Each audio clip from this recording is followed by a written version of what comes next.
On today's Newsmakers, chaos in Nigeria, a free speech victory, and Charlie Kirk conspiracies, that and more coming up.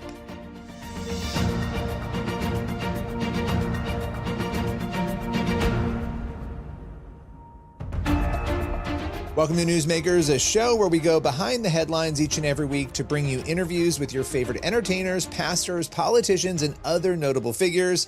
First up on today's show, Brad Brandon. He is the head of Across Nigeria, and he reveals that terrorists are going after him. Now, here's why he is boldly refusing to stop his work. Let's welcome Brad to Newsmakers to share his perspective. Brad, there's a lot to talk with you about today. You are heading back to Nigeria. You spend a fair amount of the year there on the ground. What does it feel like to know? I mean, you have a choice. You're leaving America, the confines of America, the comfort of America, to go back to a place that is dangerous. What does that feel like for you? I'm used to it at this point. Just recently, we escalated our security advisory level to a level 4. Internally within our organization. That's a red level 4. So that's the highest security risk level that we operate at. And then earlier today, we were alerted by the U.S. Embassy and the State Department that there were credible threats against U.S. affiliated schools and facilities. And that's exactly what we are. So it makes me a little concerned, but I trust the Lord that we're doing what he called us to do, and there's no safer place than that. It's Across Nigeria is your organization. We've had you on many times before to talk about the work that you are doing. And when I look at this and I see what you just said, obviously there's a lot of bravery in this, but you also know for a fact right now, and I want you to share whatever you're comfortable sharing and whatever you can, that there's essentially a bounty specifically on your head. There are groups coming after you with the effort to stop and potentially kill you. Can you explain how you found this out and what is happening there? Yeah, those threats are basically contracts that Boko Haram has established or taken out, however you want to view that. 3 credible that we know of. And we find out about that. We're in contact with Boko Haram fairly regularly. We have insiders inside of Boko Haram that feed us information. Boko Haram throughout the year will send us 4 or 5 videos of them executing Christians. We get those videos all the time. Why are they sending you those? To intimidate you? They're trying to intimidate. Yeah. They're trying to intimidate us. In fact, when I was working in Maiduguri last year, they sent me a video of Christians being beheaded. That was a new video that had been released. And what they were just trying to do was to scare us out of the area. But yeah, so we find out about those contracts through those avenues. We take necessary precautions. We never take foolish risks, but we also have to do what God has called us to do. This time going back, to be honest with you, it makes me quite a bit more nervous because we're getting many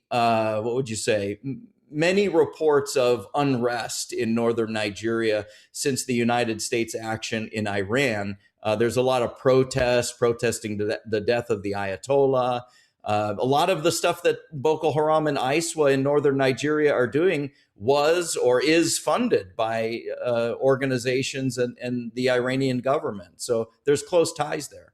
So there's protests in Nigeria in support of the Iranian regime that is still sort of in power, right now, and fighting back. So because of the radical Islamic ties, you're going back to a situation that's even more fiery. And have you had these sorts of, you said there's 3 credible threats.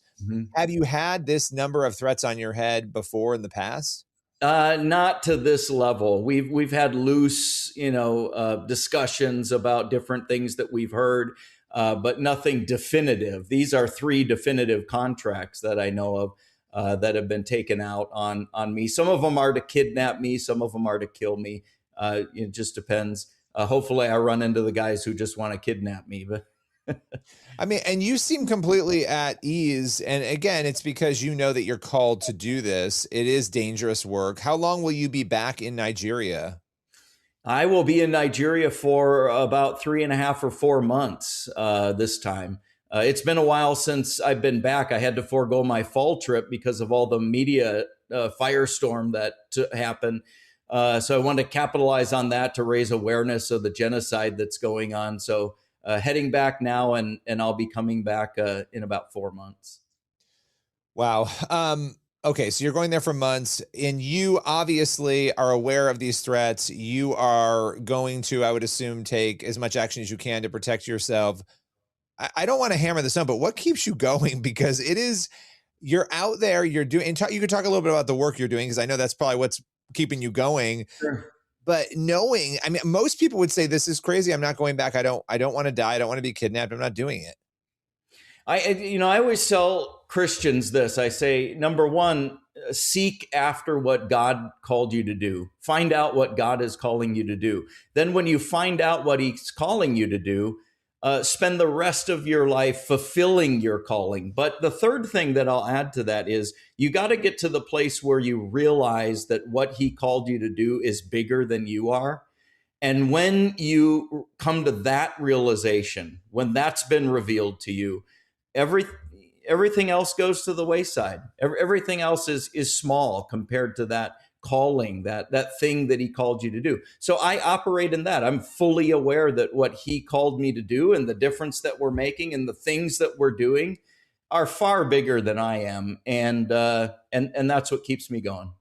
Yeah, no, that's amazing. And you also had shared, and I'd love for you to read this. In addition to the threats against you, there was also an alert that was sent. Can you tell us where that came from and read that for us? Yeah, so I just got an alert that it was last night that informed us. It was from the United States Embassy in Abuja, and then the State Department also confirmed that. But credible threats against U.S. affiliated facilities and schools, specifically those two things, facilities and schools. Well, we operate a U.S. affiliated, our refugee facility in Nigeria, plus our subsidiary facilities. And one of the main things we do is schools. We fund and operate schools in northern Nigeria. Those are U.S. affiliated schools. So we're going to go back, and I'll get dropped right into the middle of a war zone, it sounds like. Brad, we'll be praying for you as you embark on these months in Nigeria. And we thank you for, just being brave and being willing to do what a lot of other people would not do. Hey, thanks, Billy. It's always good to be on with you. Let's continue to pray for Brad Brandon and against the persecution happening in Nigeria. You can go to acrossnigeria.org for more information on Brad's work. We'll be right back in just a moment with more Newsmakers.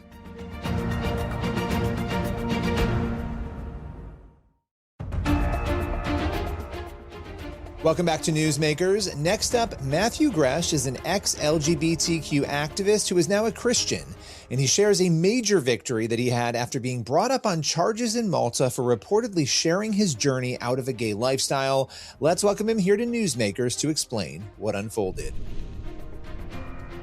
There's big news because you just won your case. This was a years-long legal battle. Let's first start there. What does it feel like after all of this fighting and obviously facing very serious consequences to have actually been victorious in this? Well, it feels really good, and it feels like it's a result of the faithful prayers of the saints all around the world. I have mixed feelings. I'm thankful. However, it felt like the process itself was the punishment. And my question is, okay, do we now have freedom of speech around this issue in Malta? Because really, if it was freedom of speech, I would not have had to go through a 3-year process in a criminal court for the first time in my life. So my call is for the ban on so-called conversion practices to be revoked in Malta, and for the European Commission to prevent it from entering every state in Europe, because I feel like I was punished for an honest conversation that was very healthy for a democratic society around sexuality and gender.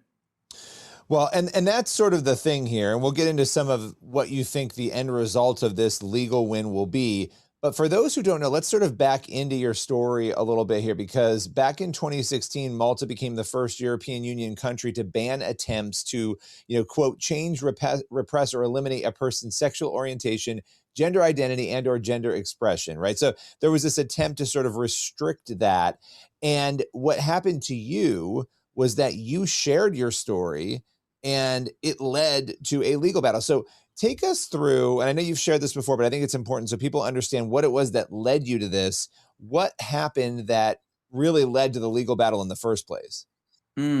So I had many opportunities to share my story in Malta of leaving homosexuality, finding Jesus. But what was different this time is that I mentioned an organization that supports men and women away from all things LGBT into living a life that is consistent with their values, uh, in terms of living according to their biological sex, or living, affirming themselves as heterosexual because they choose to do so.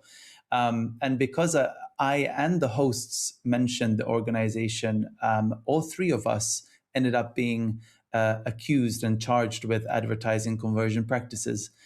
So that is really what led to the Silvana Juice, who is actually the cabinet expert of the European Commissioner Helena Dalli. He was triggered, and he brought some people together to report us as well. So it was three people to report us to the police, and it felt very political because he has definitely a political history, and he was behind some transnational policies in the area of LGBT. So he's a lawmaker himself. Yeah, and so you go through this whole entire legal battle. How long did it take to win this? I mean, how many years were you fighting this? So, good question, Billy. I had 17 court appearances, faced several adjournments along the way. So it's been just over 3 years, and it was meant to be summarized proceedings. So it was all meant to be resolved in one day. And I think to myself, so many serious cases in court. People are fighting in things related to divorce and murder, and here we are, having 3 years in court about what? A simple conversation around sexuality and gender. And the hosts of the program didn't even agree with me on everything. So it was very balanced. It was representing different views. It was very healthy. And it's very sad to see the shutting down of alternative viewpoints. Even if you were all in agreement, you were simply sharing your story. And if there are people who are looking for freedom, or they're looking to leave a certain lifestyle, the idea that the government would restrict people from being able to talk about that in a private setting, or in a public venue, is so bizarre and wild to me. So 17 court appearances. What was it that kept you going? Because a lot of other people would give up and sort of try to come up with some agreement just to get out of this, because it costs time, money, resource, attention. It's stressful. You were facing, again, jail time, were you not? Yes, I was facing jail time, with the potential of being in jail for 5 months or a €5,000 fine, and it's the same with the co-accused. So I think I had no option because I didn't pick this fight. It was the police, the Malta police, that acted on the report that they received, and frankly, they didn't know the law at all. Some of them, they heard about it for the first time. So, there was definitely external pressure and political pressure there. And I don't think we can undermine the severity of that. What kept me going is Jesus, the grace of the Lord, the strength, and the prayers of well-meaning brothers and sisters all around the world. It really fortified not just me, but also my legal team. We were getting advice as well from some of our friends in the UK at Christian Concern. So we did our best, and we believed in a victory all throughout the process. Well, I so appreciate you stopping today, taking the time, joining us once again to share this story. We'll continue to track with you as new details unfold, not only legally, but in your journey. And we appreciate your time. Thank you so much. Thank you, CBN, and thank you, Billy. We'll continue to monitor Matthew's story and we'll report back as new details unfold. We'll be right back in just a moment with more Newsmakers.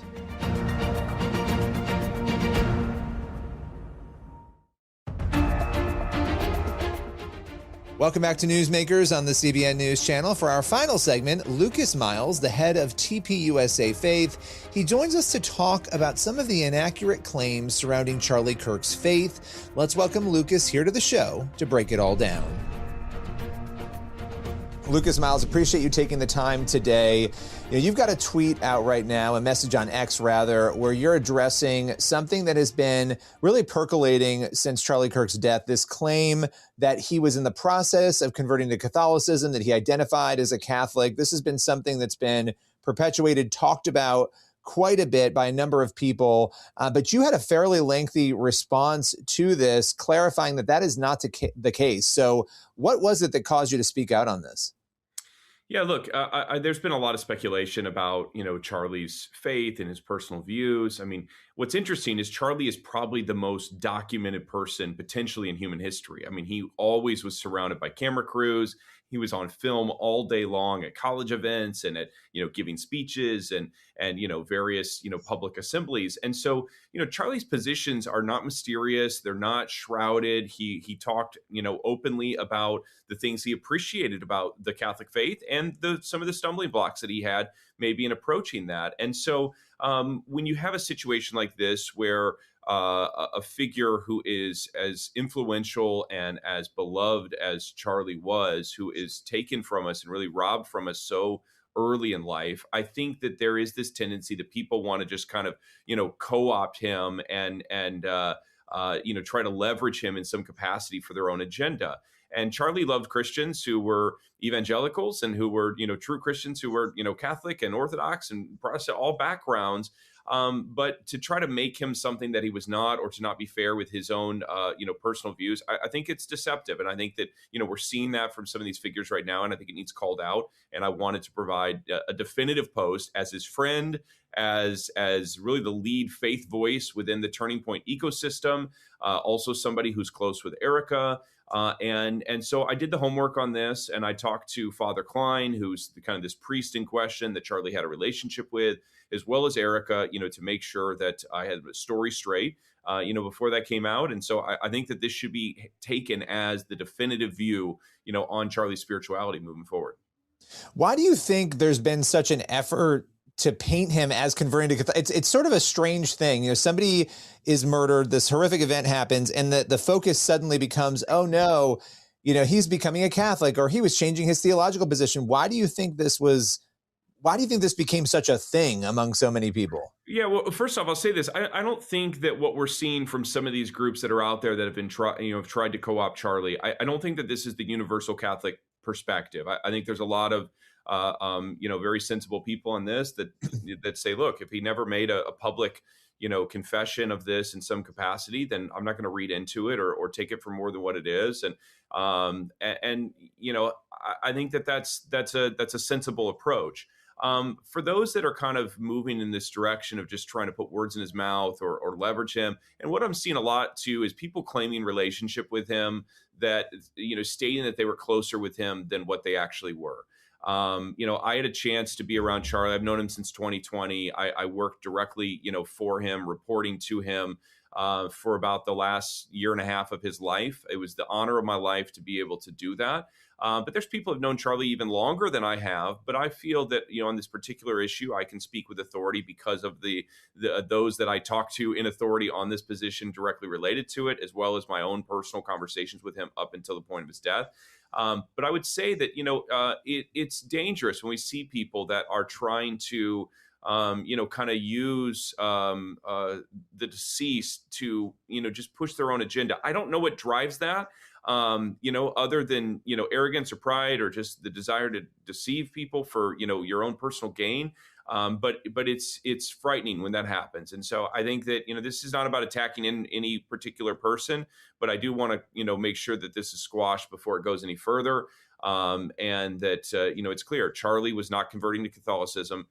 His marriage was not, convalidated in the Catholic Church. He was not taking classes, OCIA classes, to become Catholic. He had not expressed intent to take those classes, to sign up for them at a future date.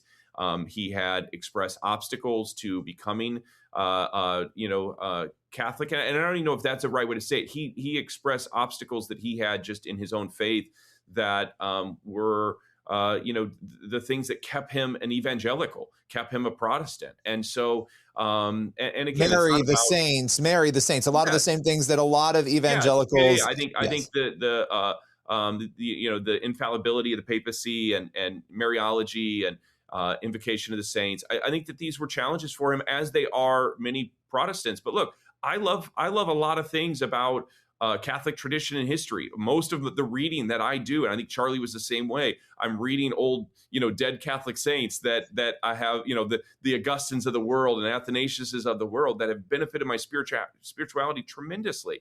And so this is not about a dig on Catholics or a dig on the Catholic faith, but it is about clarifying and making sure that we're not making Charlie something that he wasn't, and that we're allowing his life and his own personal legacy and testimony to speak for his beliefs, rather than, podcasters and pundits that want to put words in his mouth.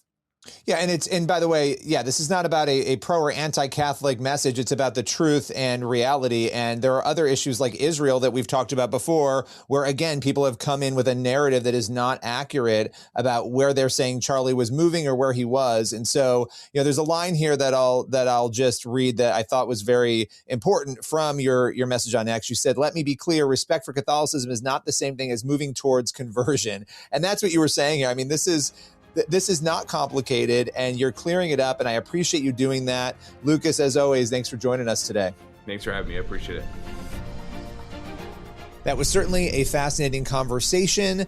We'll be right back in just a moment with more Newsmakers.